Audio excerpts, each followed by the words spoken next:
Changing your attribution model in GA4 is really easy. You'll go into the admin section in the bottom left, go into attribution settings, and you'll see all the different models you have to choose from. Google Analytics is recommending the data-driven model, and that's what I'm going to change mine over to. And you also have options here to adjust your lookback windows. So if I hit save, this will change the attribution for conversion and revenue metrics across all reports that use event-scoped traffic dimensions. So if you're looking at conversions by source or medium, for example. We can see this in action if I go over to Reports, Engagement, and Conversions. And I see the conversion event that I have set up here. If I click into that, the data is going to look different than it did before since I now have my attribution set to data-driven.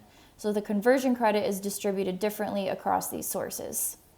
This will also work in Explore reports that you create yourself. And one of the best things about this is you can change your attribution model as many times as you want. So you can go back into the attribution settings and see how your data looks with different models.